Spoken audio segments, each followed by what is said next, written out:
Está siendo grabada. Ya. Bueno, lo que quedamos entonces, luego de ver una introducción, una larga introducción al curso, con todas las cosas primordiales, básicas, ¿verdad? Tanto del mercado como del corretaje como tal, empezamos a ahondar poco a poco la clase pasada en los temas jurídicos como tales, ¿ya? Como algunos de ustedes podrán intuir, el corretaje de propiedades es una mezcla entonces entre temas comerciales y tiene mucho de temas jurídicos, ¿ya? Sería entonces un mix entre temas jurídicos y comerciales.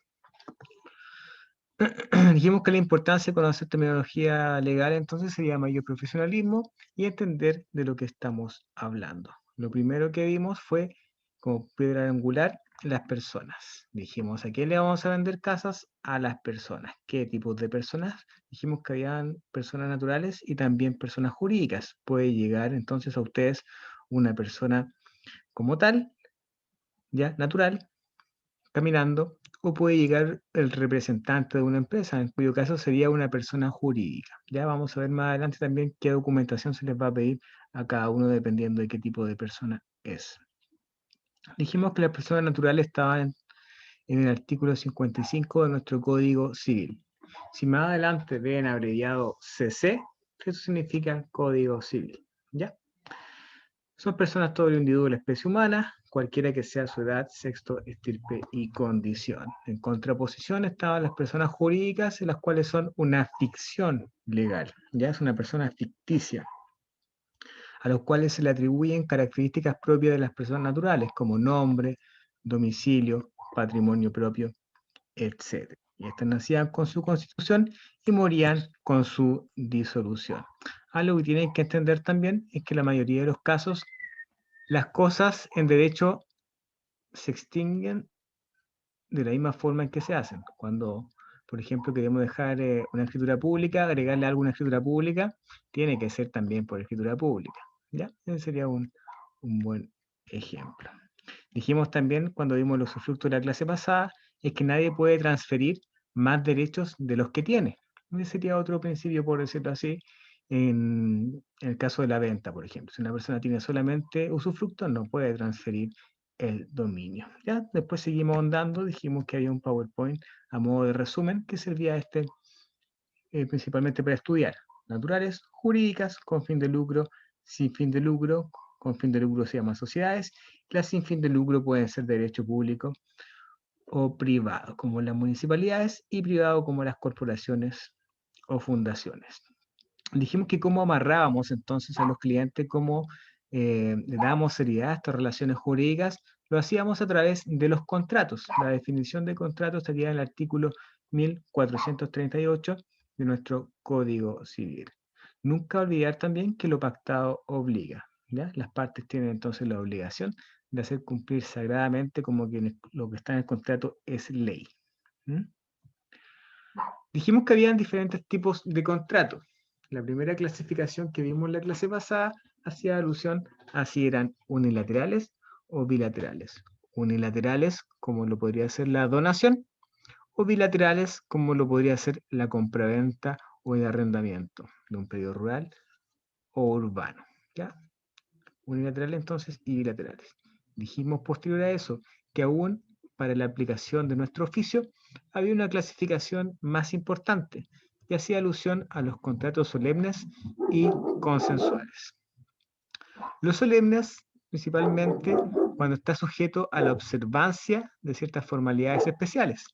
¿Cuándo y cuáles formalidades van a ser? Las que la ley te digan. Entonces, al ir, por ejemplo, a cierto artículo donde está contenido un tipo de contrato, la ley muchas veces te va a decir, este contrato tiene que ser por escritura pública, este contrato tiene que ser con testigos, este contrato tiene que estar notariado. ¿Ya? Un contrato solemne no siempre va a ser el que está notariado. De repente tenemos la mala idea de que un contrato notariado es el que vale. Y no, no es así. ¿Ya? No es así. Hay otros contratos que tienen igual validez pese a no estar notariados. Incluso hay solemnidades que no son estar notariados siempre. ¿Ya? Entonces estaban los contratos solemnes y los consensuales. Los consensuales, en contraposición a los solemnes, son los que se perfeccionan con el solo acuerdo de la voluntad de las partes. Si lo simplificáramos al máximo, los que valen de palabra nomás. Cuando un cliente te dice, este contrato vale, decimos de palabra nomás, eso es un buen ejemplo de un contrato consensual. Siempre que la normativa, la ley te diga que puede ser perfeccionado solo con el acuerdo de las voluntades. De lo contrario, no va a tener validez. Entonces ahí tenemos la diferencia entre contratos solemnes y contratos consensuales. ¿Qué contratos van a aparecer a lo largo del camino del oficio del corredor? Contrato de corretaje, promesa de compraventa, arrendamiento, compraventa y mandato de administración. Luego de eso dimos un vocabulario, dijimos que los gravámenes eran una carga, donde lo sacábamos es un certificado de hipotecas y gravámenes. Vimos lo que es las interdicciones, el conservador, el archivero notario. Luego de ver las personas, los contratos, dijimos que nosotros íbamos a vender inmuebles. Inmuebles, los cuales estaban mucho más resguardados que los bienes muebles en nuestro país. Disculpen que me sale, es que no alcanzo a ver cuando estoy proyectando el PowerPoint. ¿Quién tiene el micrófono?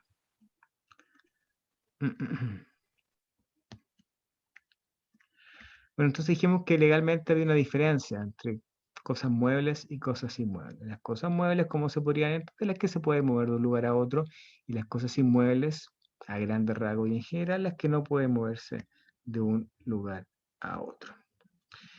Luego de eso seguimos ahondando y clasificando también los inmuebles. Se dijo que habían diferentes tipos de inmuebles.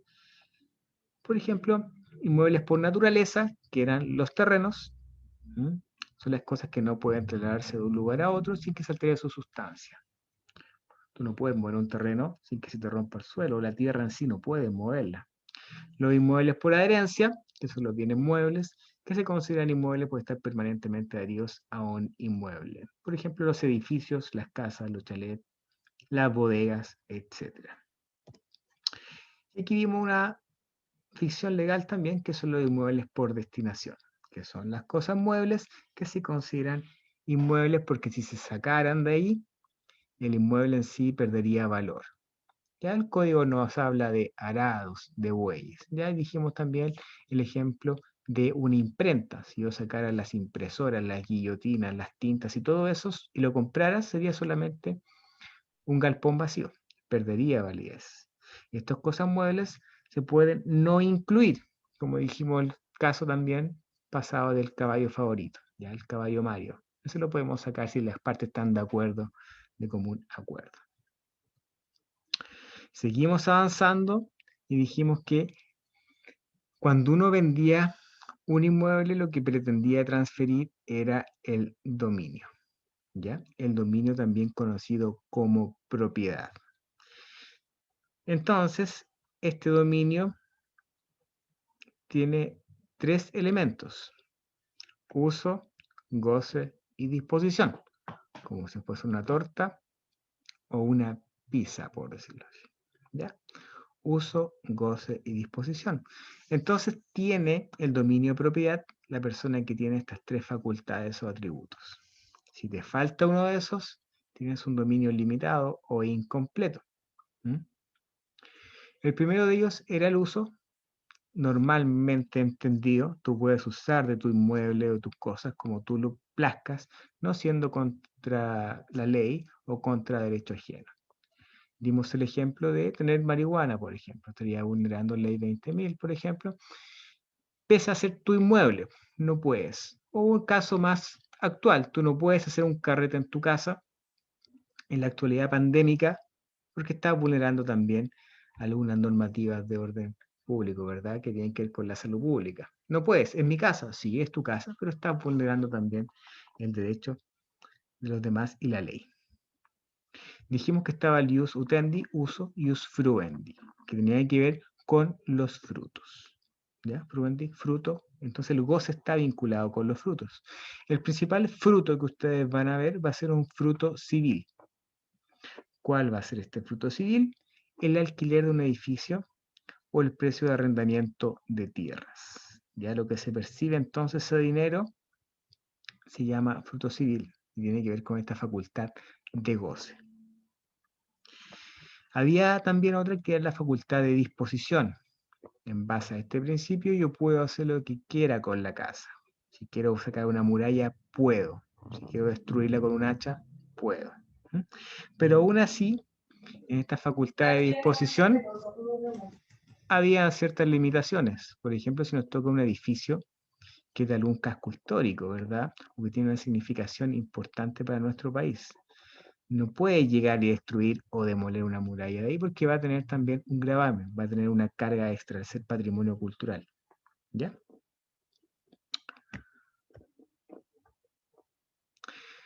Luego, ya más avanzando en la clase pasada, dijimos que habían ciertos derechos también como el usufructo, la servidumbre y la hipoteca. ¿Ya? Ahora, respecto a estos, yo les voy a pasar el PowerPoint así someramente, rapidito, pero les voy a mandar un apunte también para que profundicen en cada uno de ellos, para que profundicen en el usufructo, profundicen en la servidumbre y también la hipoteca. Pero ya le adelanto que la hipoteca no es primera vez que la vamos a ver. La vamos a mencionar nomás ahora, pero después la vamos a ver más a fondo. Entonces, vimos el usufructo. El derecho de usufructo es un derecho real, no olvide la palabra real, que significa el derecho que yo tengo con una determinada cosa, en contraposición a un derecho personal, ¿ya? Como es el derecho laboral, por ejemplo, o el que tiene un acreedor contra el deudor. Que consiste en la facultad de gozar de una cosa con cargo de conservar su forma y sustancia, y de restituirla a su dueño, como sería el caso de una casa. Ya si es a plazo, un plazo fijo, cumplido este, tú tienes que devolver entonces el inmueble en las condiciones especuladas. No puedes destruirlo por ningún motivo, sino que tienes que devolverlo. Según el caso que vimos ayer, analizamos un caso de usufructo que era vitalicio, pero no olvidar que el usufructo no siempre va a ser vitalicio. Puede estar sujeto a un plazo, a una condición más corta o más breve. Ya va a depender del caso. Donde normalmente se ve el usufructo pasa mucho en Chile con los abuelitos, cuando queremos resguardar en la vejez entonces el inmueble o la habitación de una persona mayor. Es lo que más se logra ver. Entonces, el usufructo es un derecho real que viene a limitar o debilitar las facultades propias del derecho real de dominio. ¿Ya? Entonces dijimos que había, esto era como el yin y el yang, por una parte estaba la nuda propiedad o propiedad desnuda y por la otra el usufructo. ¿Ya? Entonces cuando ustedes toman una escritura, la señora María les diga, aquí está mi escritura para que le eche un ojo, y ustedes lean la palabra usufructo, nuda propiedad, asústense. Ya, asústense. Si bien legalmente hay soluciones, en la práctica cuesta un poco llevar a cabo la compraventa. Cuesta llevar a cabo la compraventa. Lo más probable es que se le caiga. Mismo el caso entonces de Ivette, que vendía por una parte a su hijo y también a su abuela, constituía usufructo y nuda propiedad para Roberto. ¿Ya? La nuda propiedad o propiedad desnuda, que no se pierda nadie en el concepto, cuando adquieres una vivienda por compraventa, estás añadiendo a tu patrimonio su pleno dominio. La propiedad y el derecho de usar esta propiedad. Nuda propiedad, por tanto, equivale a decir solo la propiedad, pero no su uso. Yo soy dueño, pero mi abuela tiene el uso. Pero entonces, ¿cuándo podré entrar a la vivienda, vivir en ella o revenderla? Pues cuando tengas el pleno dominio. ¿Y cuándo lo tendré? Cuando expire el usufructo. En el caso que analizamos, ¿cuándo expiraría el usufructo? Cuando muera la abuelita. Entonces, ahí Roberto podría tener el dominio y ahí podría vender. Si bien puede llegar un inversionista y te dice, te compro entonces tu derecho de nueva propiedad y cuando muera la abuelita puedo constituir un dominio, ya ok, podría ser, ¿verdad? En efectivo tendría que ser. Pero en el normal de los casos, cuando una pareja, por ejemplo, una familia o una persona soltera te compra una casa es para irse a habitar ahí, o por lo menos arrendarla, ¿ya? Entonces ahí podrías tener algún problema. También puedes tener temas prácticos que poder constituir un usufructo a una persona y que ésta no esté ahí, no la encuentres. También puede ser que no te lleves bien con ella, no la puedes sacar, no puedes negociar. Estos son temas prácticos que hay que tomar en consideración, ¿ya? Que hay que tomar muy en consideración. Entonces usted como corredor de propiedades, ¿qué haría en este caso? Primero buscar ayuda legal, pero antes que buscar ayuda legal o profundizar en el tema, lo que me interesa es que identifiquen entonces esto cuando estén leyendo la escritura, para cortar el tema ahí, si es que hay que hacerlo, y ahí no seguir adelante. Pierde tiempo usted, pierde plata. Entonces el solo hecho que usted se percate da un valor como profesional. Pero en este caso no es solucionar el tema legal, sino que advertirle al cliente que existe una complejidad extra. Siguiendo entonces un poco más adelante, tenemos las servidumbres. ¿Sí, Michael? Dígame. Disculpe, profe, que me acabo de integrar a la clase. ¿Ya? Me parece algo importante que está diciendo, o sea, no que el otro no sea, sino que podría resumir brevemente o lo último que parece muy importante, si lo puede redondear la idea, puede ser, por favor. ¿A qué se ¿Pudiera refiere hacerlo? pero a qué se refiere con lo último? Esto último que acaba de decir. Bueno, si no, no se preocupe, escucho la grabación, no se preocupe. Dele nomás, dele nomás. Claro, es que no sabría cómo decirlo porque lo que acabo de hacer es un resumen, ¿ya?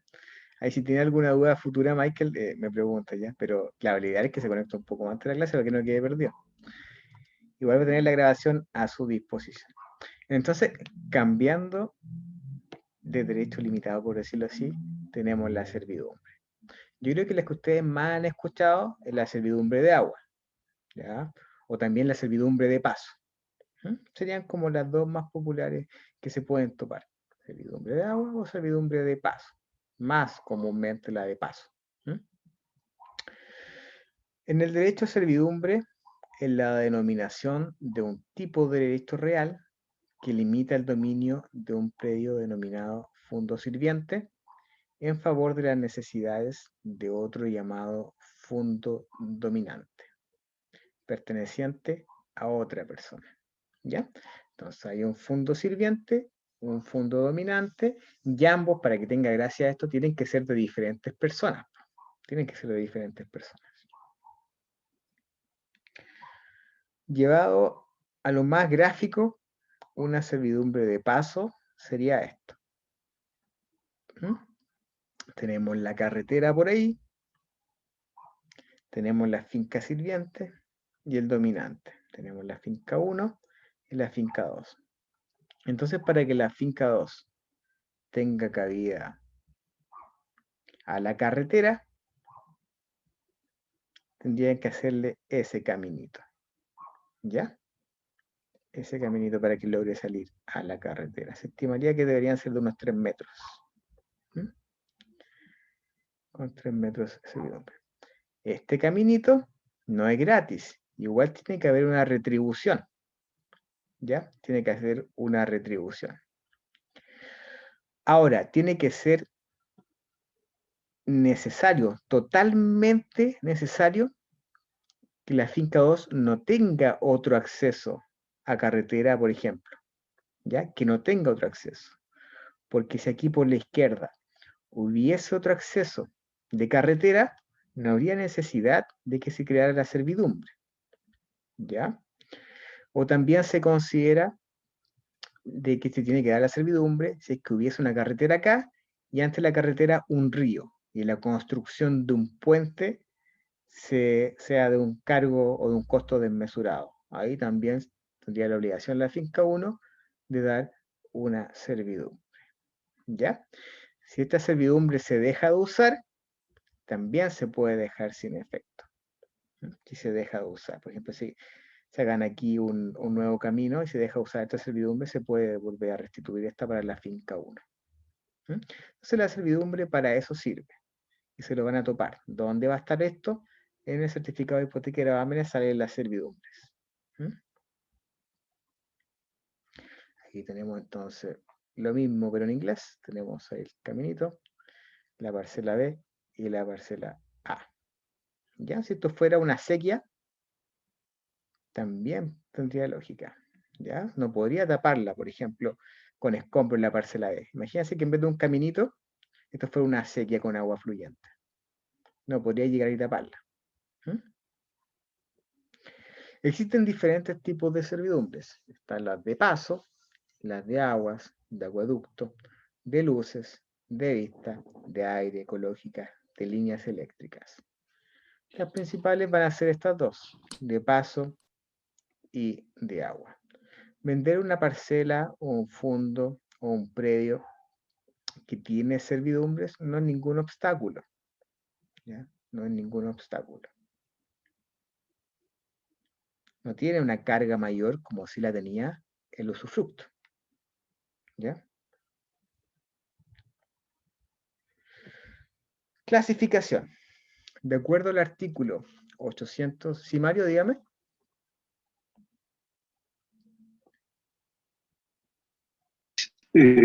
Sí, profesor, una consulta. En el caso de las propiedades donde exista servidumbre de electricidad, algo así, no recuerdo bien el nombre, ¿cierto? ¿Ya?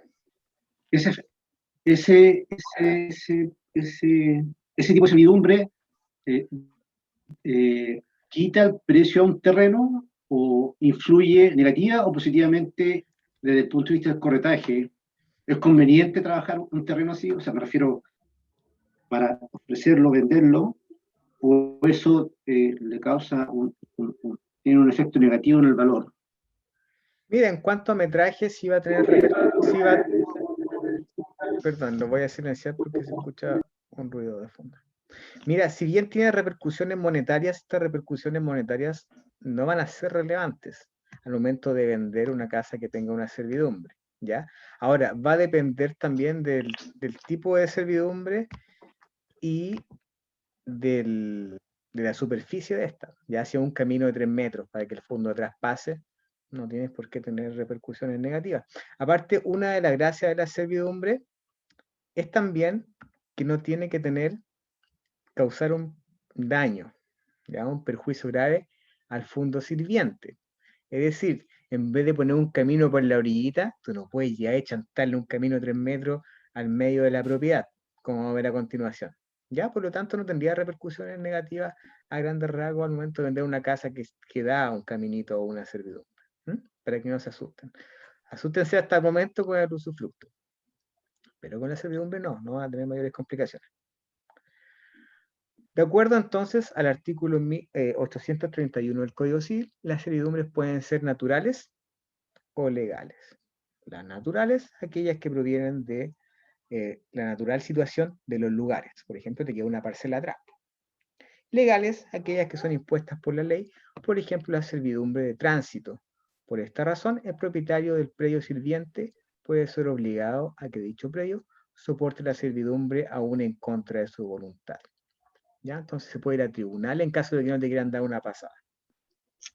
Voluntarias, aquellas que son constituidas por un hecho del hombre. Hagamos un contrato de la servidumbre y quedamos ok, listo, de la servidumbre. Requisitos e indemnización. Para la procedencia de una servidumbre de tránsito, se requiere cumplir con los siguientes requisitos, de acuerdo al artículo 841 del Código Civil. Primero, la existencia de dos predios. Uno dominante, el que requiere acceso, y otro sirviente, el que impide el acceso. ¿Ya? Que pertenezcan a diferentes dueños. Tú no puedes autogravar tu propiedad con una servidumbre. Ya le veces que para constituirla tiene que ser de dos dueños diferentes. Que el impedimento sea de tal naturaleza que el predio dominante se encuentre desprovisto totalmente de todo acceso al camino público. ¿Ya? Por eso siempre los ejemplos se ponen carreteras. De total acceso al camino público. De acuerdo a la jurisprudencia, cuando hablamos de jurisprudencia, nos vamos a referir siempre a lo que dicen los jueces. ¿Ya? Jurisprudencia es lo que dicen los jueces, los fallos. Cuando hablamos de doctrina, cuando digan doctrina, es lo que dicen a grandes rasgos los estudiosos del derecho.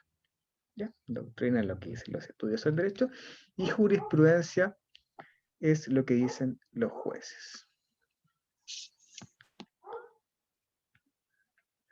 El requisito fundamental para la servidumbre de tránsito es que el predio dominante se encuentre desprovisto totalmente de toda clase de comunicación con el camino público.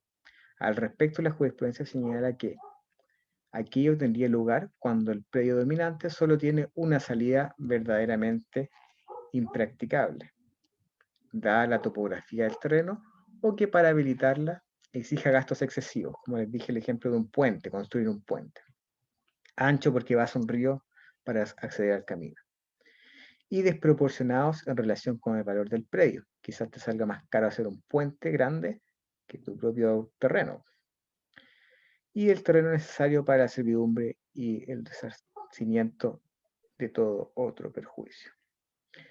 Por tanto, la regla general es que este tipo de servidumbres da derecho a una indemnización por su carácter obligatorio.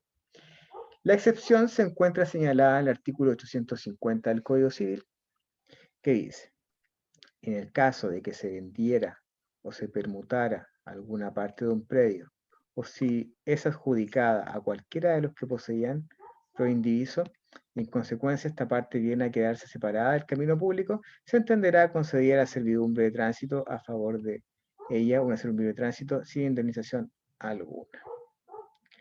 Quédense con la primera idea. ¿Ya? Ahora, ¿cuándo hablamos de la exoneración de esto? ¿Cuándo dejamos sin efecto entonces esto? De acuerdo al artículo 849 del Código Civil, en el caso de que se conceda la servidumbre de tránsito en conformidad a los artículos precedentes y llegase a no ser indispensable para el predio dominante, por la adquisición de terreno que le dan un acceso cómodo al camino, o por otro medio, es decir, ya pierde un poco de la necesidad de tener ese camino, el dueño del predio sirviente, es decir, el que dio un pedazo de su terreno para el caminito. A ver, permiso, déjeme silenciarlo. De hecho, las clases online lo más difícil es el tema de los micrófonos. Ahora que lo pienso bien. Entonces, me perdí. O por otro medio, el dueño del predio sirviente tendrá derecho para pedir que se le exonere de la servidumbre. ¿Ya? Mira, sabéis que este caballero, don Juan, ya no está ocupando la servidumbre, ya no pasa por el camino porque pasa a otro camino por al frente de su predio, pero por atrás. ¿Ya? Y no, si ya no necesita esta cuestión, pues así que, ¿para qué? Entonces puede pedir la exoneración. Restituyendo lo que al establecerse esta se le hubiera pagado por el valor del terreno. Y aquí una vez más cobra relevancia, las cosas se dejan sin efecto de la misma forma en que se hacen. Por ejemplo, si fue un tema judicial, un juez el que dejó, el que aplicó la servidumbre, tendría que ser también el juez el que exonere este tema.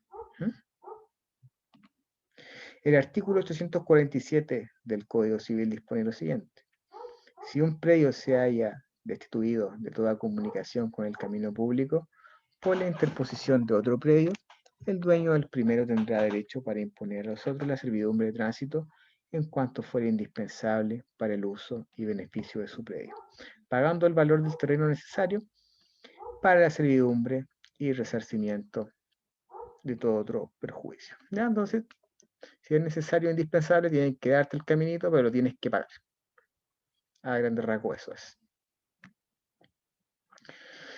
Hemos visto el usufructo, hemos visto la servidumbre y ahora vamos con la hipoteca. La hipoteca es un derecho real de garantía. Eso es la hipoteca, un derecho real de garantía. Aquí un compañero pregunta que tiene mala señal con el mal tiempo. Ya, bueno, para eso las clases están quedando grabadas para comodidad de ustedes, ya, no se preocupen, si igual entiendo que algunos viven en zona alejada o tienen mal internet. Por eso, de hecho, si paso lista, ustedes no se dan cuenta, pero aquí me meto al chat y saco pantallazo de quienes se conectaron y quienes no. Pero yo igual entiendo sus situaciones, dado que alguno tenga que apagar la cámara y quizás se ausente porque al niño le pasó algo, tiene que, no sé, hacer las tareas, se entiende, no se preocupen. Entonces, la hipoteca es un derecho real de garantía que se constituye para asegurar el cumplimiento de una obligación, ¿ya? Igual que la prenda, grandes rasgos, son como primo hermano, que confiere a su titular un derecho de realización del valor de un bien, es decir, de liquidar, el cual, aunque grabado, es decir, tiene una carga, tiene un gravamen. ¿Ya? Cuando aquí dice grabado se refiere a que tiene un gravamen. Es decir, la casa está grabada, pero no te quito el dominio. ¿Mm? Tú eres el dueño. Aquí tenemos una de las grandes diferencias entonces entre la hipoteca y el leasing, que el leasing es el arriendo con derecho a compra. Ustedes me dirán, no, si es casi lo mismo, te sale la misma tasa de interés básicamente.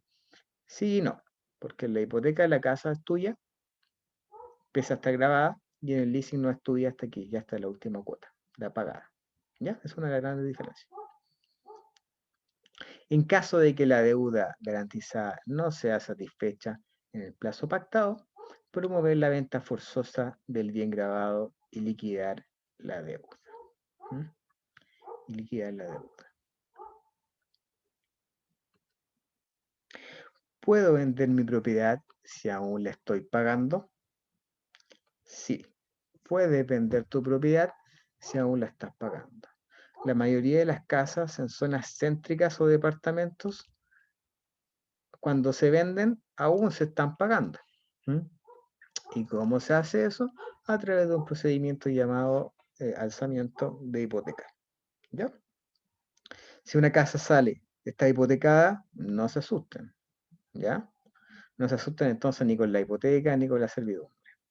Si una casa tiene una orden judicial de que va a ser rematada, ya ahí se asustan. ¿Ya? Pero netamente con la hipoteca no hay problema. Te acabas de comprar un departamento y de repente decidiste venderlo.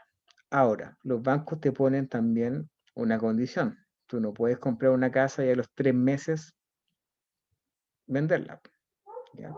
Se estima que ya después de un año por lo menos puedes venderla. Ojo también con las casas con subsidio. Ya, las casas con subsidio también tienen una limitación de que tienen que esperar cierta cantidad de años para venderla e incluso arrendarla. ¿Ya? No se puede. Hay otros mecanismos ahí, como tipo de movilidad habitacional, por decirlo así, pero tú no puedes llegar y vender una casa con subsidio que recién te entregaron, ya que está fresquita, por decirlo así. No, no puedes hacer eso. Tiene una limitante, una limitación. Por la razón que tengas para vender tu propiedad, la deuda hipotecaria no tiene por qué ser un impedimento para que vendas tu vivienda a un buen precio. De hecho, podemos decir que vender una vivienda que todavía no se ha terminado de pagar es una práctica muy común en nuestro país. E incluso puede ser una práctica muy beneficiosa, tanto para quien vende como para quien compra. Así que no hay que sentir temor a esta situación. ¿Por qué beneficiosa? Porque claro, ¿ya? Si la vendes a un buen precio en un sector donde la plusvalía del inmueble aumentó, te alcanza para cubrir la deuda hipotecaria y también para echarte dinero al bolsillo. ¿Mm? La idea, eso sí, es que la vendas a un precio módico que te alcance para cubrir la deuda restante. Esa es la gracia. Sin embargo, ¿sí? ¿Quieren levantaron la manito? Yo, profe, ¿por qué razón una vivienda puede tener deuda hipotecaria? ¿Cuál es el motivo principal que tenga deuda hipotecaria? Pueden haber varios motivos. Porque cuando tú te compras una casa al banco, tú no la pagas al tiro, tú la pagas en cuotas. Es decir, que todas las casas con crédito tienen, o sea, tienen, ¿a eso se refiere al deuda hipotecaria? Al crédito hipotecario? Claro, se refiere al crédito hipotecario. ¿Ya? Ah, ya, ok, ya. He Ujú. entendido como una hipoteca, como otra, no sé, pues de otra forma. No, se Como cuando salen las refiere... hipotecas, no sé, pues en las películas americanas dicen, voy a hipotecar mi casa. Ujú. Como a eso, es otra cosa. No, de hecho es lo mismo. Es que lo que pasa es que, mira, tenemos diferentes tipos de hipotecas. Cuando hablamos de la hipoteca gringa o de las películas, bueno, si la llevamos acá en Chile sería una hipoteca para fines generales. ¿Ya? Oye, ¿sabéis que necesito plata porque quiero poner un negocio? Ya banco. Pásame la plata para el negocio y te dejas como garantía mi casa. necesito 50 millones, voy a poner una compraventa de auto. Esa es como la garantía gringa, y en Chile también se llama así como te dije, ¿ya? Fines generales. Pero el corredor de propiedades normalmente va a ocupar la hipoteca que es como la habitacional, po, que el banco te dice, ya, te voy a financiar esa casa, pero me vas a hipotecar esa misma casa. ¿Ya? Así funciona. Entonces, como iba diciendo, hay ciertos aspectos y detalles. Ah, pero habían levantado la mano dos personas. ¿Quién más levantó la manito por ahí? ¿O se le quedó levantada a alguien? ¿A Mario? No, quedó levantada adelante. Quedó levantada adelante. Ya, Mario, ahí te bajé la mano. Ya. Angélica. Sí, Angélica. hola, buenas noches. Buenas noches. Estaba hablando del subsidio. Se Ujú. supone que normalmente dan 5 años. Después tú tienes que ir al Serviu para que ellos te den un permiso, algo así, ¿o dónde se tiene que ir? Claro, ahí tienes que regular tu situación para que saquen ese gravamen. Ya tienes que sacar ese gravamen del contrato. Ahora también las personas dicen, la casa tiene una ampliación. Ese tipo de casas, cuando tienen ampliaciones, normalmente como que se regularizan automáticamente. ¿Ya? Cuando te entregan la casa, ya, pero usted se puede ampliar hasta acá. Te dicen eso, ya, para que también lo tengan en consideración. Siguiendo con la línea del subsidio, ustedes sabrán que hay subsidio de arriendo también. ¿Ya? Hay subsidio de arriendo. A veces la gente me pregunta, oye, ¿el corredor de propiedades puede trabajar con subsidio de arriendo? Sí, pero ¿cuál creen ustedes que el tema práctico te podrías topar ahí tu negocio para el subsidio de arriendo? ¿Cuál crees tú que sería el problema? ¿Por qué no te resultaría probablemente? ¿Por qué se le ocurre?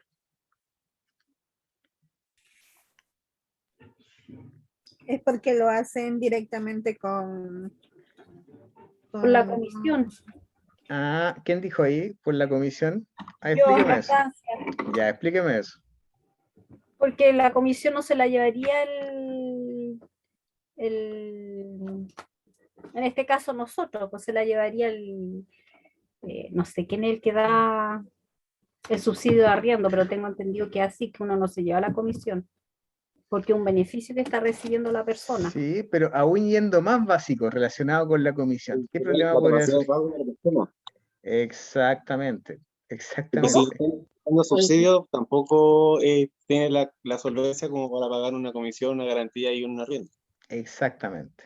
Ya, A eso, como sí, bien más o dice el menos lo que quería decir. compañero, como bien dice el compañero, eh, ese sería el problema, pues. ¿Ya? Y en todos los cursos alguien me pregunta, ¿y el subsidio de arriendo?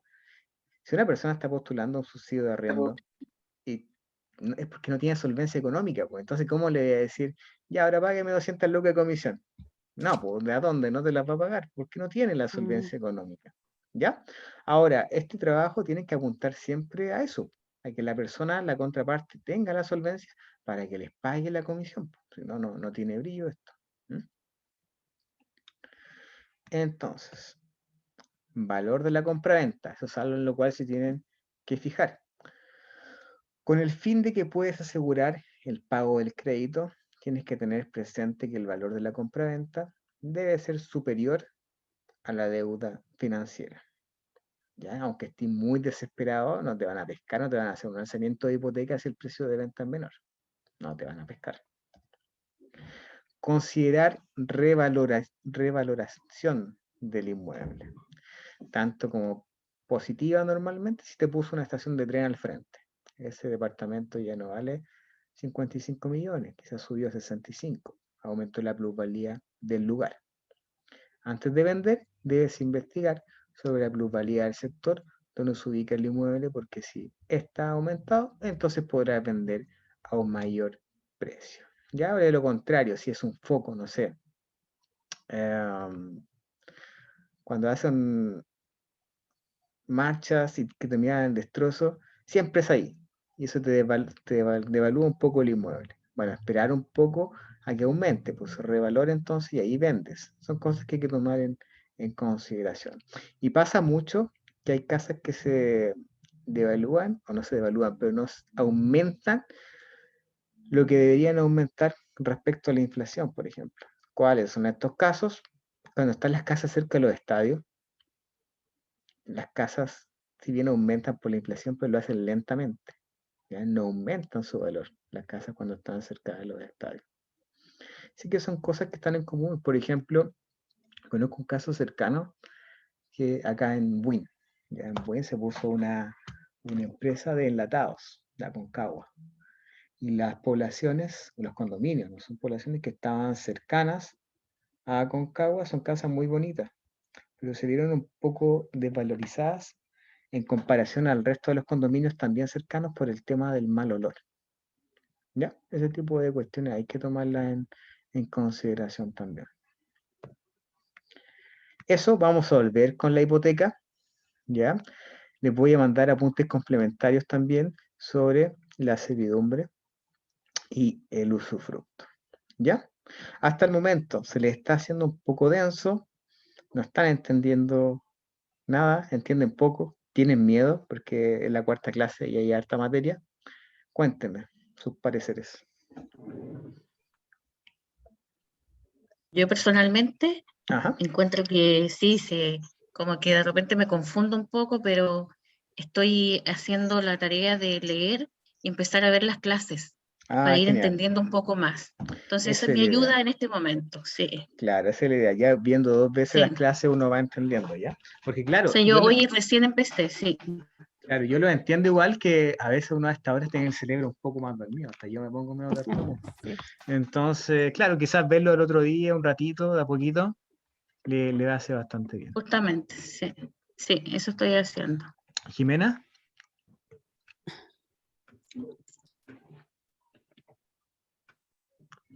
Yo todavía no se nos levanta la manito, y nunca veo la manito. Y aquí, dígame. Me escucharon ya.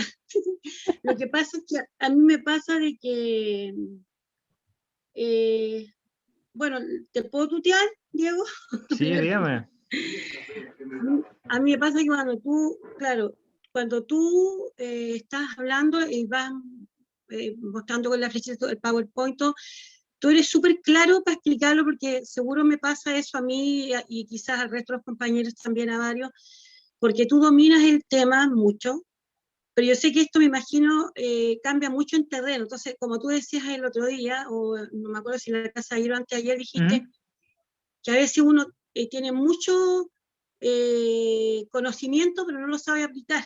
No lo sabes aplicar. Puedes ser súper inteligente, saber toda la materia, pero es increíble como si no lo sabes aplicar, la gente no te das a entender, la gente no te entiende.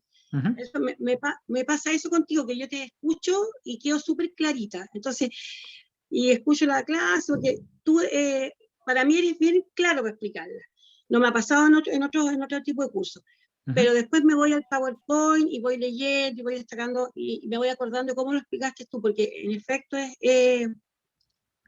no sé si tedioso es la palabra, pero el curso es largo para el poco tiempo, ¿te fijas? Entonces, Claro. eso me pasa a mí. Eso me pasa a mí. Es como harta materia, pero tú a mí por lo menos no me da susto, tú haces como que el susto se quite. Pues. Vamos a ver. Sí, miren, como les digo, estudien tranquilos. Y la prueba es súper simple. Ya no me interesa rajarme a nadie, me interesa que pasen harta materia para que aprovechen esos 50 lucas. ¿Ya? Ahora, tampoco se sientan, no entiendo nada, quizás a Diego se le hace fácil. Cuando yo vi este tipo de cuestiones en la universidad, me decían inmuebles por destinación. Chuta, me demoré meses en entender la idea de inmuebles por destinación. ¿Ya? Así que no se preocupen. Son cosas que no son tan simples de entender y ustedes están agarrando al tiro el hilo. ¿Ya? ¿Alguien más por ahí antes de continuar con el siguiente PowerPoint? Perdón, yo delante me hablaste y no podía, el micrófono no lo podía activar. Cuénteme, Jimena. Así que disculpen. No, bueno, es un comentario en realidad, porque tú preguntaste si estaba, era muy enredado, si no hacía complicado. Yo lo personal no lo encuentro tan complicado. Es un poquito densa la parte legal porque los términos sobre todo tienden a confundir. Nadie sabe latín acá, yo creo. Entonces como que te confunde un poco, pero es un poco más denso nomás, un poco. Voy a hablar. Claro. Perdón. ¿Ya? Bueno, eso, pero para mí, yo en lo personal lo encuentro claro, pero por un tema también de que ya hay cosas que habitualmente estoy haciendo, pero es clarísimo, yo lo tengo súper claro. Ya, genial. Ya, genial. Entonces, para todos, vamos a seguir con Francisco. Profesor, Gracias, dígame. hola. Hola. Hola, ¿Sí? mi nombre es Joana Orellana, yo llegué tarde a la clase, o sea, Ya. tarde al curso, pero lo que hago yo es tomar apuntes y después revisar los videos. Claro, genial. Ahí le va a servir. Ahora no pierda tiempo tampoco tomando tanto apunte, ponga atención nomás porque después los PowerPoint se los envío, ¿ya? Ya, porque igual se me hace un poquito complicado porque tengo gemela, entonces Dios me en, libre. en el día clases con ella, dentista, pediatra, todo, y yo vivo en Villarrica, y ¿Ya? ha llovido todos estos días, andamos vestidos como esquimales. No se preocupen, ¿ya? Y la clase de ayer, yo quería hacerle una pregunta. Sí, ¿Se la puedo hacer ahora? claro. Lo que pasa es que mi mamá falleció hace poco y ella pertenecía a una asociación de hermanos y están vendiendo la casa. Yo después puedo, como corredor de propiedades, venderla, aunque yo soy heredera directa. Mire, yo conozco casos de personas que hacen eso. Ya, vamos a ver igual si la contraparte está dispuesta a pagarle además del precio de venta, una comisión. Va a depender netamente de eso. ¿Ya? O sea, es como que yo llegara, mira, te vendo mi casa, ¿ya en cuánto? En 45. ¿Ya? Ya, pero tienes que sumarle 2 millones más. ¿Y por qué? Es que también soy el corredor. Entonces se podría topar con ese problema práctico. ¿Ya? Pero bueno, ahí va a depender de la contraparte, por decirlo así. ¿Ya? Sí, porque quería saber eso porque la están vendiendo hace tiempo y no han podido. Ujú, entiendo. Ya, señores. Gracias. No, ¿Puedo hacer de una nada. consulta? Claro, dígame. Mire, es con respecto al usufructo. Ya. Quería saber si solamente aparece en la escritura o también puede ser un contrato notarial. Los usufructos son por escritura pública. Siempre. Ah, ya. Ya, son por Ok. escritura pública porque un gravamen igual tiene que estar incorporado. ¿Mm? Y gravamen es lo mismo que prohibición, ¿cierto? ¿O no? Sí, podríamos usarlo coloquialmente como una carga, un peso, una prohibición. ¿Ya? Ah, ya. Gracias. Eso Diego, era. ¿puedo hacerte una consulta? Claro, dígame. Sabes que estoy en un barrio en el cual está cerca de una de las líneas del metro que se abrió ahora último. ¿Ya? Y resulta que están comprando las casas del barrio a un precio increíble. O sea, ya llevo muchos amigos que ya les compraron en 500 millones de pesos sus casas. Ujú. Y van a levantar edificios en el barrio. Es un barrio Ujú. que no tiene edificios, van a levantar edificios. Pero esta, ¿quién está vendiendo? ¿Quién está vendiendo? O sea, ¿quién está comprando? ¿Está comprando directamente la constructora? ¿La constructora está trabajando con algún corredor? ¿Será bueno nosotros contactarnos con constructoras, por ejemplo? ¿Será Sí, bueno mira, trabajar? sí, así tipo ser como una especie de broker inmobiliario y acercarse a constructoras, ¿verdad? A organizaciones, ese tipo de cosas se puede hacer también, ¿ya? Muchas veces actualmente cuando la gente tiene como proyectos nuevos, las constructoras se ahorran la casa piloto y pagarle el sueldo fijo a una persona que esté en la casa piloto y contratan corredores también. Obviamente la comisión no va a ser tan suculenta como el 2% a cada parte, pero claro, tiene más volumen. ¿Ya? Tiene más volumen. Así que tampoco tengan miedo. Yo conozco personas que se dedican a ir directamente ahí al centro del asunto.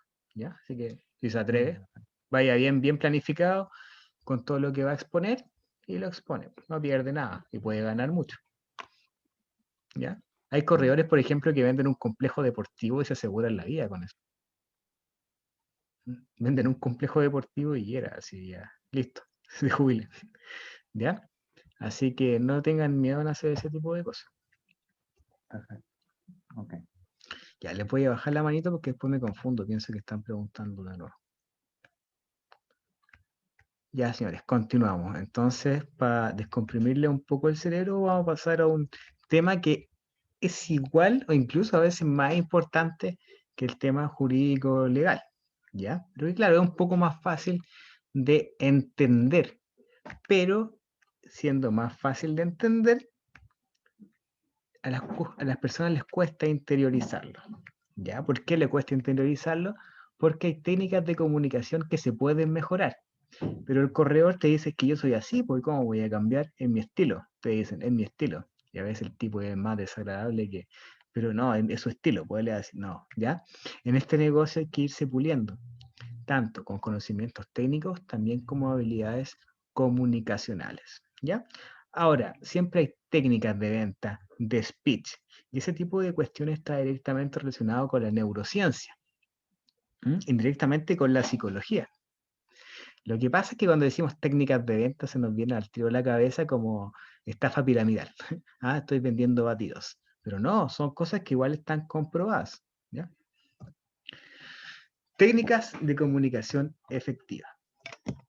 La comunicación efectiva es una forma de comunicación que logra que quien transmite el mensaje lo haga de modo claro y entendible para su interlocutor o interlocutores, sin que genere confusión, dudas o interpretaciones erróneas. Por lo tanto, uno tiene que hablar con un lenguaje sencillo, directo y oportuno. Suponga, usted ya entendió lo que es usufructo. Y le tocó a una abuelita que le pasó una escritura y la escritura sale, un usufructo. ¿Cómo le explicas a la abuelita en palabras sencillas que ella no es la dueña? Que pese a haber vivido ahí 30 años, 40 años, 70 años, ella no es la dueña y no puede vender. ¿Cómo le explicas eso? Por lo tanto, aquí cobra relevancia la simpleza de las palabras. Hagan el ejercicio, ¿ya? Hagan el ejercicio de explicar también con palabras sencillas. Saber preguntar el qué, a quién, cómo y cuándo. Saber escuchar también, ¿ya? Saber escuchar. Ir recabando las ideas clave. No interrumpir. No preparar respuestas. ¿Ya? Hay personas que tienden a pautear todo lo que dicen. No, no hagan eso. ¿Ya? Las personas lo notan. A ser empáticos, ponerte en el lugar del otro, identificar sus miedos. Y tener la capacidad de reformulación. Saber transmitir qué, a quién, cómo, cuándo y qué días voy a ocupar. Entonces, ese sería un flujo de comunicación efectiva. Si dividimos entonces las técnicas o las claves de la comunicación, vamos a decir que hay comunicación verbal y también una que no es verbal, que es paraverbal. Respecto a la verbal, cobran relevancia las palabras, cuidar las palabras. Las ideas emitidas deben ser claras por medio de palabras entendibles y coherentes para evitar posibles malas interpretaciones o interpretaciones erróneas. No solo lo que dices, sino que también cuidar cómo lo dices, el tono y volumen de voz. Se debe mantener un nivel de voz acorde a la situación en la que se encuentra el emisor. ¿Ya? Entonces, cuida lo que se dice, el tono de voz y el volumen de voz. Ese tipo de cuestiones se puede trabajar. Ofrecer una comunicación constructiva. Debe generarse el intercambio de ideas. Cuando tú muestras una casa, no se trata de que el corredor hable y hable y hable y hable. O cuando captas, no se trata de que hables y hable y hable. Tienes que generar una conversación, tanto en la captación como en escenarios posteriores. ¿Ya? Ya que esto incrementa las posibilidades de obtener un diálogo positivo. Algo también que está un poquito al margen ahí de lo verbal, pero sí repercute en manejar un nivel emocional adecuado. ¿Ya? ¿Por qué? Porque cuando estamos afectados emocionalmente, eso repercute en la forma en la que estamos hablando. Se nos quiebra la voz, nos enojamos, hablamos más enojado, más fuerte. Ese tipo de cuestiones se transmiten. Se debe controlar adecuadamente entonces las emociones, los sentimientos y pensamientos que se generen durante la conversación para no perder el objetivo principal del diálogo. De repente un cliente te va a decir, oye, pero tú mira, no has hecho nada, me estás estafando, y esta cuestión no avanza nada. Digamos, 2 meses, 3 meses y aún no me he vendido la casa. Bueno, hay que mantener la compostura. Aquí es un negocio donde tocan clientes pesados. ¿Ya? Tocan. Lenguaje no verbal. La mayoría de las veces pasamos por alto por completo la verdadera importancia del lenguaje no verbal en la comunicación. Nos limitamos a tratar de transmitir nuestro mensaje meramente con palabras o tratamos de entender el mensaje que nos están queriendo transmitir, sin atender al lenguaje corporal, lo que hace que perdamos infinita información valiosa. No es lo mismo preguntarle a una visita ¿y le gustó la casa? La visita te puede decir sí y puede cruzar los brazos y decir sí. Claro, dijo sí, pero su movimiento indica que quizás no le gustó mucho. ¿Ya? Entonces, ese tipo de cuestiones tenemos que tener ahí claves. Por ejemplo, hay clientes que no te dicen nada. ¿Ya? Hay clientes que no te dicen nada. Hay un fenómeno que trata en que las visitas hacen una proyección espacial de sus propias cosas en el inmueble. Cuando van a ver la casa y la señora dice, mira, acá vamos a poner la cunita de la guagua, vamos a sacar este ropero viejo y vamos a poner la cunita de la guagua. Oh, tenéis razón. Mira, aquí en este estacionamiento te cae la camioneta, además, o sea, te sobra espacio. Cuando unos clientes entran a la casa y dicen ese tipo de cosas, ya va aumentando el porcentaje de posible compra. ¿Ya? Una proyección en el espacio de sus propias cosas. ¿Ya? Bueno, hay otros fenómenos también, por ejemplo, despersonalizar una casa. Cuando unas visitas van a ver la casa, no quieren ver las murallas llenas de fotos o la colección de cucharas de la abuelita. Entonces a veces hay que despersonalizar las casas un poco. Bueno, Albert Mehrabian, un investigador pionero del lenguaje no verbal, cuantificó a través de un estudio que el impacto total de un mensaje está compuesto por un 7% verbal, ¿ya? Fíjense, solamente un 7% verbal, incluyendo solo palabras, un 38% vocal, incluyendo tono de voz, inflexión y otros sonidos, y un 55% corporal. Es decir, cuando tú estás frente a una persona, te transmite más cómo se mueve a lo que te está diciendo. Es como luces mientras hablas lo que transmite la mayor parte de tu mensaje. Y no solo lo que realmente estás diciendo. Las palabras no son más que sonidos creados por los humanos que emitimos para facilitar la comunicación, dándole significado a las mismas. Pero ese lenguaje no verbal, como lenguaje de comunicación innato, es que transmite el verdadero significado. Y aquí tengan mucho ojo. Seguramente alguna vez has tenido problemas de interpretación en redes sociales. Ya me ha pasado incluso con alumnos del curso cuando se meten a ese WhatsApp social que tienen. Se pelean. ¿Ya? ¿Por qué se pelean?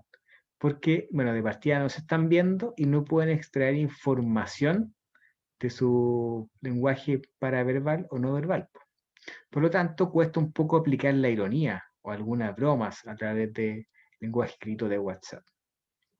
Incluso se pueden dar situaciones un poco incómodas. Pónganse el ejemplo, y me ha pasado, de que el cliente dice, tú le mandas un mensaje, hemos llevado 3 visitas, bla, bla, bla, y por lo tanto vamos súper bien encaminados, agradezco la oportunidad de trabajar con usted, bla, bla, bla, y el cliente te dice, ok. Chuta, le mandé el medio mensaje y me pone ok, este tipo debe estar enojado, no, oye, no quiere trabajar conmigo, no me va a pagar la comisión. Cuando en verdad el cliente estaba ocupado, iba manejando, que se te mandó un ok. ¿Ya? Este tipo de situaciones, entonces, cuando sean dudosas, prefieran llamar. ¿Ya? Llamen para entender el contexto y la situación particular. No se quedan solamente con el tema del WhatsApp. Técnicas de comunicación efectiva no verbal. Bueno, cuidar el lenguaje corporal. Este punto implica que tanto los movimientos del cuerpo como la postura del mismo deben apoyar y enriquecer ideas que se están comunicando o escuchando. Cuidar el contacto visual, ¿ya? Yo he tenido o conocido clientes que se han enojado con el corredor porque el corredor empieza a ver el celular, ¿ya? Una vez yo acompañé a un colega y el corredor estaba viendo el celular, planificando una visita posterior, mientras el tasador estaba, bueno, tasando la casa, observándola, y el cliente le molestó esto. le paró los carros, por decirlo a la chilena. ¿Ya? Este tipo de cosas se hubiera podido evitar, pues, poniendo atención. La mirada es una de las mayores expresiones del cuerpo. Mantener un contacto visual muestra interés y seguridad hacia la otra persona. Tampoco se trata de mirar como psicópata a las personas, ¿ya? Ahora, este tipo de cuestiones y detalles, les recomiendo un canal que se llama Carisma al Instante. Está en YouTube, ¿ya? Se llama Carisma al Instante, está la regla de los 3 segundos, etc. ¿Ya? Es súper entretenido porque pueden ir sacando información valiosa basada un poco en la psicología y van analizando personas famosas. Por ejemplo, ¿por qué a la gente le cae tan bien Dwayne Johnson, La Roca?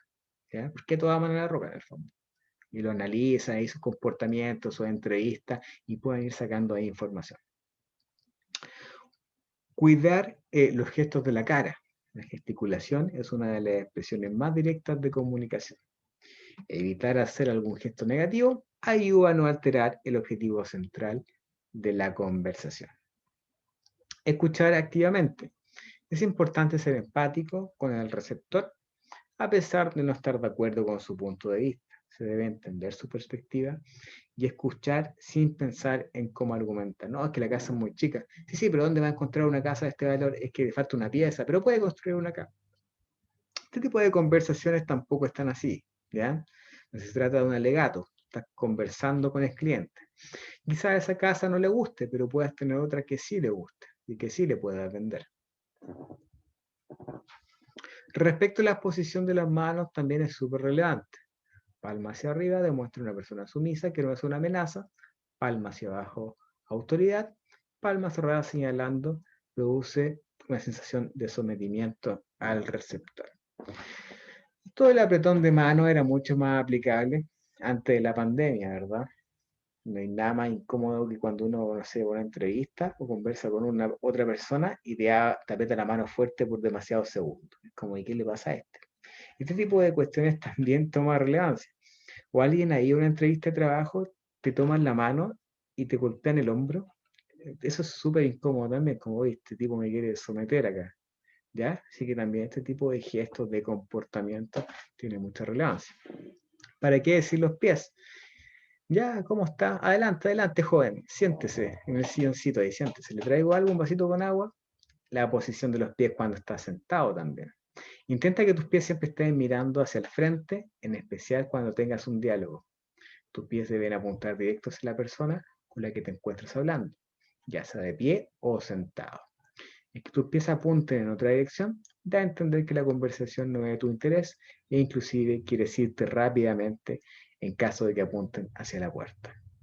Si te encuentras sentado, procura no cruzar brazos y piernas porque proyectarás falta de interés o desinterés, al igual que muestras que te encuentras cerrado a nuevas ideas o proyectos.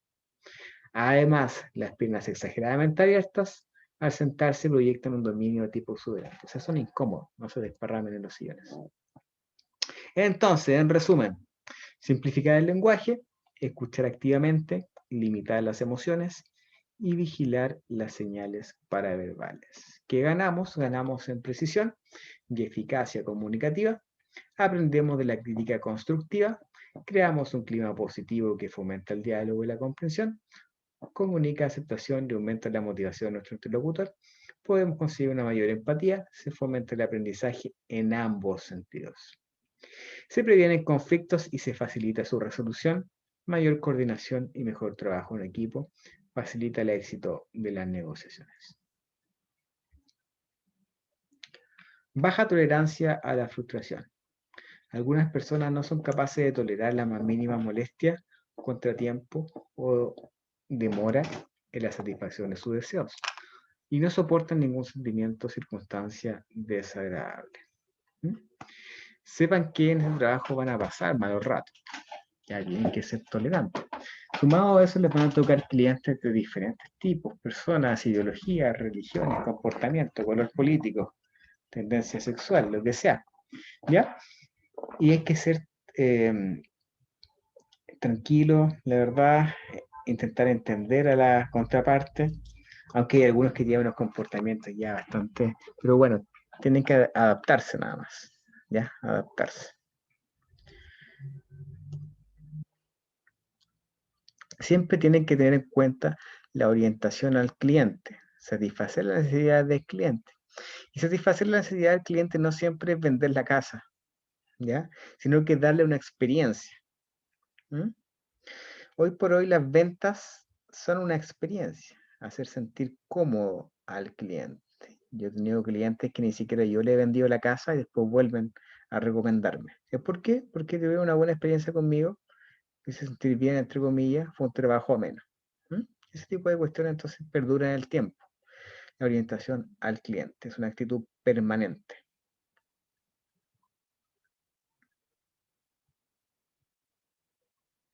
Un corredor profesional debe ser capaz de elaborar planes de marketing y estrategias de ventas, generar propuestas para aumentar los atractivos de la casa o departamento y realizar una evaluación comercial del inmueble para establecer su mercado. Usted me dirá, ya, pero ¿cómo le vamos a reparar? Así como en manos a la obra. A veces son cosas mucho más sencillas que eso. Yo conozco corredores que andan con un desodorante ambiental y bolsitas plásticas cuando las casas tienen animales y las van a mostrar. Con los animales pasa un fenómeno bien extraño, bueno, no extraño, pero común, que cuando la gente está inmersa en la casa no siente los olores, está acostumbrada, pero cuando llega gente de afuera les patea a veces. Estamos hablando de 5 perritos a veces en el living, ¿ya? Va a tener olor a perro en la casa, po. Y después ya vamos a ir al patio, y el patio está lleno de caquita de perro. El corredor puede llegar 15 minutos antes, echar ambiental, recomendarle al cliente, oye, limpiemos el patio, ¿ya? Cosas como esas te van marcando la diferencia y son también estrategias que te pueden ayudar mucho. Por eso el corredor de propiedades siempre tiene que llegar antes que la visita, siempre, por lo menos 15 minutos antes, ¿ya? Ojo ahí también.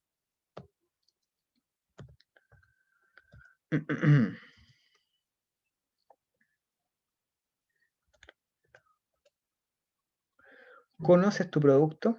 Un buen vendedor conoce perfectamente su producto. Sabe sus beneficios, conoce lo que vende. ¿Ya? Conoce lo que vendes. Esto aplica tanto a tus servicios de corredor como a la casa que estás vendiendo o arrendando. ¿Ya? Entonces, en la captación tú tienes que saber lo que estás ofreciendo y cuando vendes una casa tienes que conocer esta. Y no solamente limitarte a los materiales, sino que también dónde está situada, cómo se llega, qué tiene cerca. Al momento de hablar de un inmueble, se hace relevante saber sus ventajas y desventajas. Ventajas, la casa está cerca del metro. Desventajas, no tiene estacionamiento. ¿Ya? Eso podría ser una ventaja y una desventaja. Ventajas, barrio tranquilo, alejado del centro. Desventajas, se te forma un taco de horas para llegar al centro. Al momento de hablar de un inmueble, se hace relevante entonces saber este tipo de cosas. También es fundamental que conozcan las palabras y conceptos idóneos para referirse a elementos del inmueble. Sí, mire caballero, esta cuestión esto es teja asfáltica. La teja asfáltica es esto. Ese tipo de cosas también de elementos constructivos o de la construcción. Mira, este tipo de ladrillo es tanto. Este modelo de la casa es mediterránea, ¿ya? Mira, ¿sabes qué? ¿Por qué las casas de este condominio son diferentes? Mira, este es el modelo mediterráneo que es más simple. La otra tiene un balcón, si te fijas. Ese tipo de cuestiones de conocimiento también tienes que irlo aprendiendo, sobre todo los materiales. Ahora, si no sabes mucho de esto, le pregunta al cliente, oye, ¿y qué es el piso? No, mira, esto es porcelanato, cerámica, plexis, adoquines, ¿ya? Cerámica, piso flotante, lo que sea, les vas preguntando. ¿Por qué es importante que el corredor lo sepa? Porque puede cometer el error de no saberlo y el cliente pregunta y aparece el dueño por atrás y se instala en tu conversación y te quita protagonismo. No solo que te quite protagonismo, le sorprenderían el tipo de cosas que dice un dueño sin querer cuando está conversando con el posible comprador. Oye, ¿cómo el barrio? No, tranquilo, es tranquilo, pues sabéis que justo secuestraron un cabro chico, un niñito, el otro día, pero es tranquilo. No, mira, este barrio es tranquilo, es bonito, pero chuta, se puso una fábrica que tira malos olores. Ese tipo de cuestiones los dice sin querer a veces el dueño, por lo tanto, mejor tirarlo a un ladito, ¿ya? Entonces, tenemos preguntas útiles al vendedor. Estas preguntas que vamos a ver a continuación están puestas en seco, por decirlo así. Ya la forma en que pregunten va a depender también de sus habilidades comunicacionales. Al vendedor. Ya vamos a dividir entre el vendedor y el comprador. Al vendedor sacamos gran ventaja al preguntarle por qué vende el inmueble. Oiga, ¿por qué vende el inmueble? Tan bonita su casa, ¿por qué la vende? Si es por viaje o apuro, el cliente podría estar más propenso a negociar el precio, lo que facilitaría la venta. Ya siempre que el viaje sea real, pues a veces vemos en Facebook, vendo rápido el auto por viaje. No, ese es chiva nomás. Pero si es por un viaje real, está más propenso a negociar el precio. ¿Qué significa esto? Que vas a tener menos riesgo al momento de la tasación, porque se puede flexibilizar. Vas a tener además un precio de salida más conveniente. Las respuestas más frecuentes son: busco un lugar más tranquilo, ya que estoy mayor; busco un lugar más cerca del trabajo; más cerca de mi madre, ya que es anciana; los chilenos somos mamones; creció la familia; busco una casa más grande, por ende; simplemente por deudas, ya no me da para pagar. Ya, yo conozco gente que ha cumplido el sueño de su vida, pero ha movido y adulterado algunos papeles para conseguir un crédito, contactos, pero después no te da para pagar. Esa gente tiene que vender ahí apuradito o arrendar. Incluso a veces el dueño se sincera y derechamente te dice que está muy peligroso acá. Son algunas de las razones que te puede dar el dueño al momento de vender. ¿Hace cuánto tiempo tiene el inmueble publicado? Esta es una de las principales. Cuando el dueño ya publicó, puede sacar mucha información de acá. Hay personas que llevan más de 8 meses con el inmueble publicado sin recibir visitas, solo preguntas. Esto ocurre, ¿ya? Si este es el caso, consultar si han preguntado por la casa. Oye, ¿te han preguntado por la casa? ¿Te han llamado? ¿Mm? Si no lo han llamado, no lo han publicado en 8 meses, lo más probable es que ese inmueble esté mal publicado o no tiene números de contacto. Preguntar dónde publicó. No, mira, publiqué aquí en Portal Inmobiliario, en iCasas, en Mercado Casa, Mercado Libre, etcétera. ¿Dónde publicó? Entonces así puedes meterte y revisar. Si tú trabajas sin exclusividad, no tienes que decirle nada, ¿ya? No tienes que decirle nada, al menos que te diga, no, la quiero vender en 70 y él la tiene publicada en 60. Ahí sí tienes que decirle algo, oye, pero ¿por qué me estoy vendiendo la casa más cara? Estoy en desventaja contigo. Pero si tienes fotos feas, por ejemplo, no le dicen nada, porque está trabajando sin exclusividad. Significa que si él vende, no te paga comisión. Se vende por su cuenta. No le mejores las fotos. Fijarse en las fotos, tanto en existencia o calidad. Corroborar el precio, tanto en el caso que recién les mencioné, para que el dueño no se quiera hacer el vivo, por decirlo así, la venda más barata, porque tú estás trabajando indirectamente para él. Corroborar el precio. Corroborar el precio también en que el precio de salida no sea exuberantemente alto, que suele pasar. En verdad quiero 70, pues la vamos a publicar en 115 y la voy a ir bajando de a poquito. Hay casas que se modifican todas las semanas, les van bajando de a 2 millones, ¿ya? Entonces los posibles compradores, cuando ven este tipo de casa en internet, oye, esta casa, mira, están bajando. Toda la semana la veo. Porque cuando una persona pretende comprarse una casa, se mete casi todos los días a revisar, po, y después se aprende las casas de memoria, hasta le hace seguimiento. ¿Ya? Importante decir que si trabajas sin exclusividad, entonces no sería una estrategia beneficiosa modificar las publicaciones del dueño. Ese precio, ¿de dónde lo sacó? Ese precio, ¿de dónde lo sacó? Es importante que las personas, bueno, en el corretaje, las personas no siempre tienen la razón. Los clientes no siempre tienen la razón. Es importante que las personas asimilen lo que representa la venta de su casa y que los aspectos sentimentales que generaron en torno a ella no influyen en el valor de un inmueble. y que solo la afecta la oferta y la demanda. Estas son las que fijan el precio. Dicho en palabras simples, el apego sentimental, el cariño, el amor al inmueble, no necesariamente va a ser reconocido por el mercado. ¿Mm? Aquí, entonces, vamos a toparnos con un escollo, que es el valor de salida. El dueño te va a decir, no, esta casa igual es grande, no, 200 millones, y en verdad vale 120. ¿Mm? No, que sabes qué, yo le metí harta plata, le viste las terminaciones, ya. Y que sabes qué, esta casa la vendo en 100 porque mi vecino la vendió en 98 y la mía es más bonita. El vecino miente, ¿ya? De partida, si el vecino, mire, cuando alguien le pregunta, ¿cuánto ganas tú? Y siempre el chileno se suma 100, 50 lucas. Lo mismo pasa con la venta. Tú le mencionas al vecino, ¿en cuánto la vendiste? No, la casa le saqué 100 millones y la vendió en 80. Eso también es común acá. Entonces, cuando la persona va a vender, el vecino la vendió en 100, la mía 110 porque tiene una pieza más. Y ahí empieza a inflar el precio, a inflarlo. ¿Mm? ¿Cómo entonces llegar a que salga el precio adecuado? Mostrando ejemplos. Miren, don Juan, sabe que estuve estudiando el sector y las casas se están vendiendo a este valor. Miren las publicaciones. Están 20 millones más baratas que la suya. Mira, probemos. Vamos a publicar en ese precio por 2 meses. Y si no la bajamos al valor que le digo yo, ¿le parece? Ese tipo de cuestiones tienes que sugerirla. Y que sabes que la podemos vender a este precio, pero usted tiene que venderla luego, ¿verdad? Por lo que me comentó. Y se nos puede caer en la tasación. ¿Cómo es eso, cabrón? Que después la van a ir a tasar y se la van a tasar en tanto.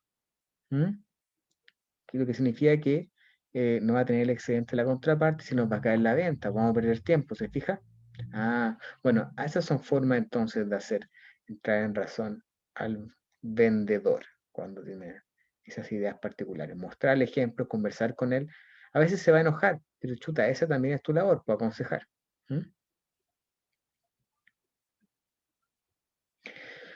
No cometa el siguiente error.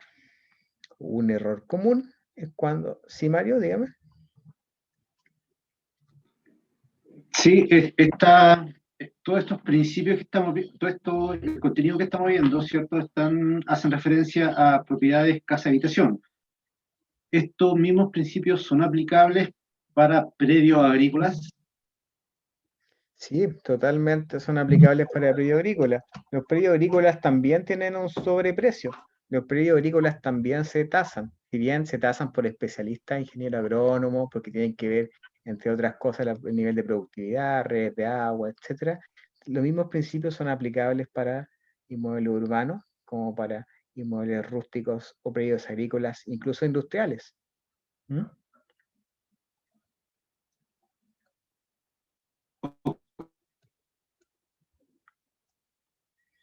Pasa mucho con las parcelas. Oye, ¿la parcela cuánto está? No, en 200. No, es que después esta cuestión va a pasar a ser urbana.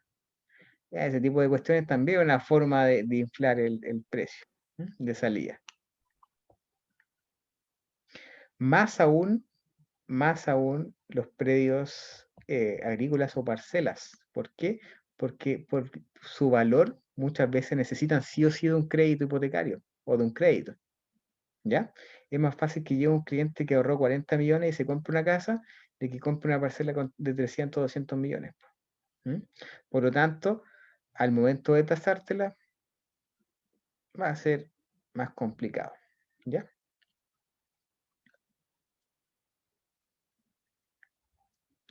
Un error común es cuando se hacen los estudios de mercado. Bueno, ahora también los predios agrícolas también tienen un tope. ¿Ya? También tienen un tope. Si bien se toman en cuenta otras características, tienen un tope ya por nivel de productividad, por ejemplo, se devalúan incluso más rápido que los predios urbanos. Ya las parcelas se devalúan más rápido. Por ejemplo, acá hay cerca de la zona de Aculeo, la laguna de Aculeo. Esta laguna se secó. Y todos esos predios se fueron a pique los valores. Se fueron a pique. ¿Ya? No así una zona urbana. ¿Ya? Que aunque se te ponga una empresa al lado con malos olores, te va a bajar, pero no tanto. ¿Ya? Pero los predios por nivel de productividad sí bajan, y harto. Así que también, ojo ahí. No cometa el siguiente error. Un error común es cuando se hacen los estudios de mercado o comparación de valor, porque los precios que se toman para estos efectos son los precios de publicación de salida, es lo que les dije. Métanse a portal inmobiliario, comparen y corrijan. Corrijan porque esos precios son de salida y al ser de salida están inflados. A esto las personas siempre le aumentan un poco para el regateo, por lo que no reflejan la realidad. Sin embargo, el efecto es aún peor. Cuando al llegar a un precio, los corredores lo aumentan nuevamente, por lo que se duplica el porcentaje de aumento. A veces hay clientes que te dicen, la casa se vende en 47. Y claro, el corredor novato dice, ya, dejémosla en 47 y para que no salga de su bolsillo la comisión, dejémosla en 48,5. Ya tienes una casa con mucho sobreprecio. Ya la inflaste sobre lo que ya estaba inflada. Entonces no cometas ese error.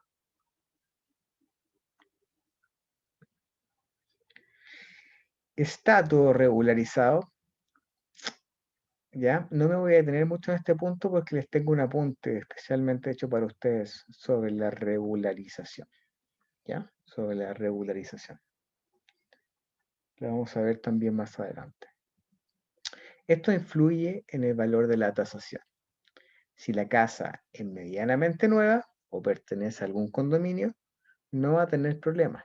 ¿Ya? No hay mayores problemas. Ahora, si es un sitio y la casa la hicieron de nuevo, lo más probable es que esa casa no está regularizada. Puedes saber si se encuentra regularizada solicitando un certificado de antigüedad de la Dirección de Obras Municipales. Cuando vean abreviado DOM, significa Dirección de Obras Municipales. ¿Ya? Ahí van a tener que pedir la mayoría de los documentos para estudio de título referente a la municipalidad. ¿Ya? Certificado de número, todo ese tipo de cosas. ¿Cuánto demora el proceso de regularización? En promedio, una regularización dura de 3 a 4 meses, si es que está bien ejecutada, e incluso un año si tiene problemas en el camino. ¿Cuánto sale los permisos de regularización de una vivienda? En general, el costo de estos planos para una casa de superficie hasta 140 metros cuadrados fluctúa entre 300.000 y 500.000 pesos. Esto incluye la visita a la propiedad, el levantamiento, que es tomar las medidas del terreno y la edificación, el dibujo de los planos y las copias impresas de estos. Ahora, llevando esto a la aplicabilidad del corredor de propiedades, ¿qué hacer?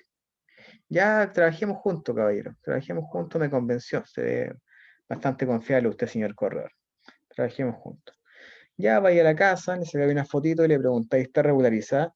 No, cabrón, esta casa la hicimos de nuevo. Chuta. Ya, don Juan, entonces la estrategia de mercadeo que vamos a hacer, vamos a publicar su casa en efectivo. ¿Ya? Solamente en efectivo, porque probablemente no nos van a dar un crédito hipotecario. Ahora tenemos dos opciones. Al ser en efectivo nos vamos a demorar más en vender, ¿se fija? Ah, de veras. Pero yo tengo un conocido o le recomiendo que la regularice. Entonces la publicamos 3 o 4 meses en efectivo y cuando la regularice la pasamos a crédito hipotecario. ¿Le parece? Ya hagamos eso. Entonces aquí hiciste una doble función. Porque le recomendaste, lo guiaste, le dijiste qué hacer. Ya obviamente una casa regularizada aumenta su espectro y posibilidades de venta. Entonces eso es algo que tienen que hacer, aconsejar. Entonces ya publiquémosla en efectivo para no perder la captación, por decirlo así. Y una de esas también se puede vender sin problema. ¿Ya? Ya, señores, por hoy vamos a quedar hasta acá. ¿Hay alguna pregunta al respecto?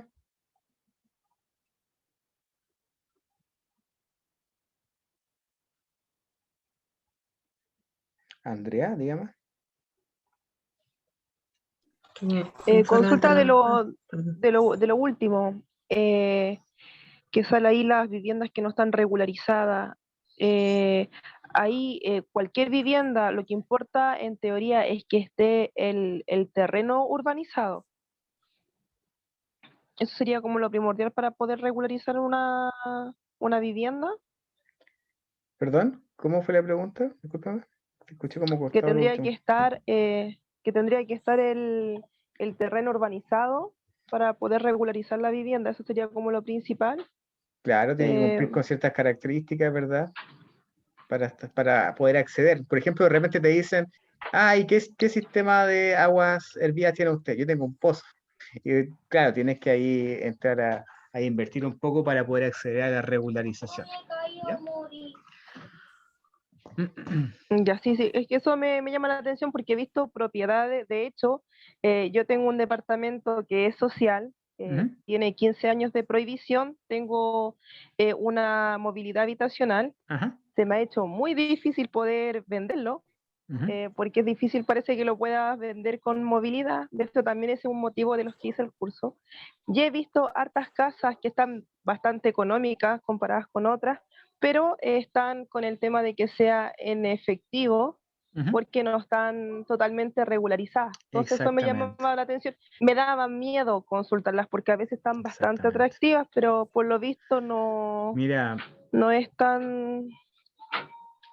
yo he visto eh, he visto, sumado a lo que dices tú y que bien dices tú, pasa de repente con las deudas de aseo. Vendo casa barata, departamento que vale 40 millones, lo venden en 30. Y tú decís, que está barato, una ganga. Y después dices, deuda de aseo, ya, pero ¿qué tanta deuda va a tener? Hay deudas realmente millonarias, ¿ya? Millonarias, deuda de aseo de 10, 8 millones, ¿ya? Ese tipo de y cuestiones no se también. pueden... ese tema de las deudas de aseo también me pasó, porque para poder solicitar la movilidad tuve que Ujú, ponerme al día y yo no tenía claro. idea que debía casi 400.000 pesos de deuda de Mm, aseo. sí, también es un tema, ¿verdad? La deuda de aseo por ahí. Sí. Consulta aquí la deuda de aseo, nunca lo había escuchado en... Básicamente lo que le pagas a la municipalidad para que te saque la basura. ¿Ya? Ahora, ¿cómo determinar cuándo tienes deuda de aseo? Bueno, el valor de tu casa también va a depender si tienes o no deuda. La edad del titular, con cierta edad también puedes optar a no pagar basura. ¿Cómo puedes saberlo? Puedes saberlo solicitando un certificado de deuda de aseo en la página web de las municipalidades. Hoy por hoy la mayoría de las municipalidades tiene página web de deuda de aseo. Ojo ahí, porque como lo dije también en una de las primeras clases, las páginas web tienen información de los últimos 3 o incluso los últimos 5 años, pero hay deudas de aseo que se arrastran por mucho más. ¿Ya? De repente uno sabe, debe 400 lucas, y después vaya a pedir al tema de aseo de la municipalidad y no eran 200 lucas, porque estaba más para atrás, solamente la página te arrojaba eso. Así que siempre contrasten esa información, contrástenla. ¿Ya? Como dato, profe, hay que ir de forma presencial porque a mí también me salió un valor menor por internet y cuando Ujú. fui presencial eran casi 400.000 pesos y no hay cómo, por si alguien tiene deuda, no hay cómo poder bajar esa deuda, hay que pagarla sí o sí. Exactamente, tiene que ir presencial, ¿ya? Erika levantó la manito.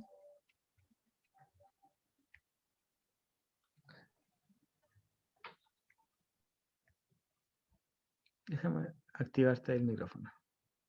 Ya, a ver.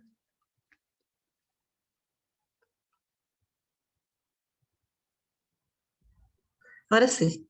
Ya, ¿Sí? Erika, dígame. Sí, cortito. Quería saber si la regularización es lo mismo que la recepción final o no. Mira, Es diferente. parte del proceso de regularización Ajá. está conformado por ese documento, que es la recepción final. ¿Ya? La recepción Ya. final sería un pedacito del proceso de regularización. Ya, porque cuando uno construye una casa, para venderla, tiene que tener la recepción final. Claro, Y eso lo certificado de otorga la recepción final. municipalidad, ¿verdad? ¿Mm? Claro, Certificado de el recepción final. certificado. Ujú. ¿Y también se demora como 3 meses eso o no? ¿O No, más? porque, como te digo, la regularización en total, si está bien hecha, duraría 4 meses. Ese Incluyendo la certificado, recepción, ¿o no? ese Ya. certificado sería como el culmine de que ya está todo bien hecho. ¿Mm? Ah, ya, perfecto. Ok, gracias. Mario, Profesor, una pregunta, igual lo mismo respecto a clases anteriores. Ujú. El mandato de venta, para entenderlo un poco más, es como la exclusividad que tengo yo de vender una propiedad formal que tengo con mi cliente. Sí, mira Mario, igual vamos a ver todo ese tipo, los contratos los vamos a ver uno a uno. El contrato de corretaje es el vínculo que yo tengo con el dueño del inmueble para yo vender, ofrecer esa casa o arrendar para vender. Al momento de ofrecer la casa, admite dos modalidades, que es con exclusividad o sin exclusividad. Al trabajar sin exclusividad significa que yo puedo trabajar o otros corredores pueden vender la casa si es que quieren y si ellos los venden no me tienen que pagar comisión. ¿Ya? Si se trabaja con exclusividad, yo nomás puedo vender la casa. La casa se vende solamente a través de mí. Aunque el dueño la venda, yo gestiono la venta. Yo me llevo la comisión. Ahora, hay que distinguir también porque la exclusividad puede ser momentánea, por 3 meses, renovable, etc. Ya ahí vamos a analizar el contrato y yo les voy a mostrar varios ejemplos de lo que es un contrato de corretaje. ¿Ya? Vamos a ir viendo uno a uno todo eso. Esos. Ya, señores. Ahora sí, como ya terminamos la unidad 2, se las voy a mandar de inmediato y les voy a mandar también los esquemas, que se me olvidó la clase pasada. Así que se las voy a enviar ahora y van a tener la grabación de la clase a su disposición. Así que cuídense mucho y nos vemos mañana. Ya, hasta Gracias, mañana. profe. Hasta Chao, mañana. chao. Gracias. Chao, profe. Gracias, Diego. Muchas gracias. Chao, descansen. Chao, Hasta chao. mañana.